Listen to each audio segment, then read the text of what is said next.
have someone watching it and tie in, their own anticipation of the qualia to see whether we retroactively get an amplified possibility of the spin-up state at that intermediate state. This is not my expertise, this part of it, so I'm just suggesting this as one way to look at the testability of it. And that would be like putting a qualitative reward on these two branches and then seeing if you get excess here of likelihood of the electron going in this direction. So just to wrap up, this is an intermediate event which leads to an anticipated qualitative experience, so it becomes more probable. And the basic idea is the end result is making the history fall into place. And I'm almost done, so it builds off established theories, such as well as tying into the hard problem and synchronicity. It takes a step towards what I call retroactive determination, which is not retroactive causation, and there's some subtleties there. And maybe could provide a theoretical basis for acausal efficacy of qualia. In other words, qualia can have an impact on the world. Not my expertise, but I like coming here and talking about the topics of the day. So, just in response to Chalmers this morning, he had on the slide something about is consciousness non-physical, and what I suggest from this, and it's not just my idea, but this is what I think the evidence leads to, everything is non-physical. Physics comes out of this type of process, which is informational. Coming out next year about my experiences of living in flow and where I think the science is leading us. And I invite you to join me on that. It's a year away, and I think I just have my references. So thank you so much for listening. And, thanks to all the speakers that were here, and to the moderator, and everyone who's helped out. Questions? And you made it clearly laid out your thesis, and it was easy to follow. Do I understand? I have some cards here. That the anticipation of your qualia affects what you decide to do in the present. That is which way you go. Mm-hmm. Well, the anticipation of the qualia hopefully makes you decide to run, which is one aspect. You take an action, and then there's also the acausal selection of you can't intentionally grab the future you want, but the future that aligns with the action you're taking based on the qualia that you're anticipating is the one that shows up as more likely to happen. But to follow up on that, are you not saying that your thinking process in the present, namely what you want to do, what you want to perceive in the qualia, is affecting what you decide to do? Both actions are occurring in the present.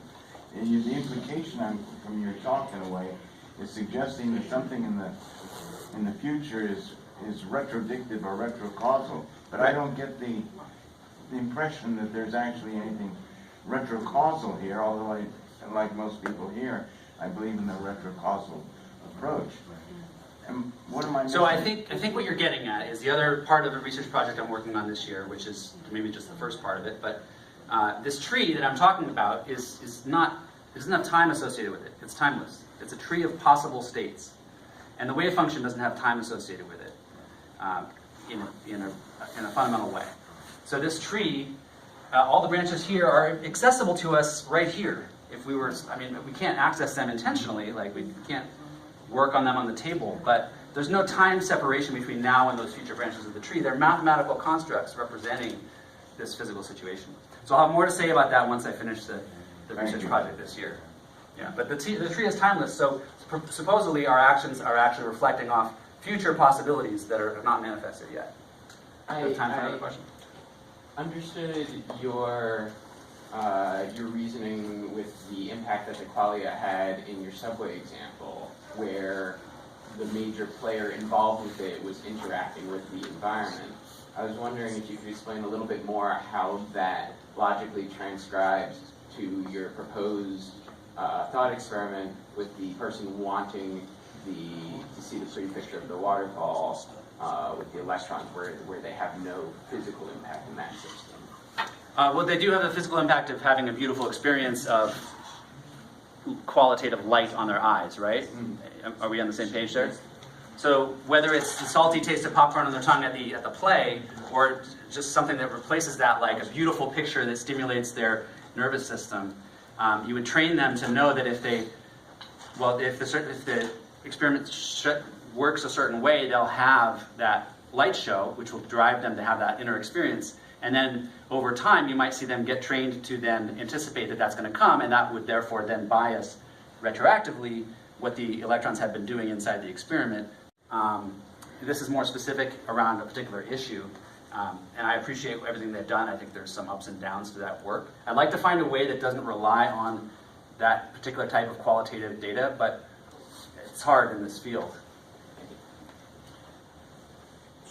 So, thank you. Very fascinating talk. Thanks.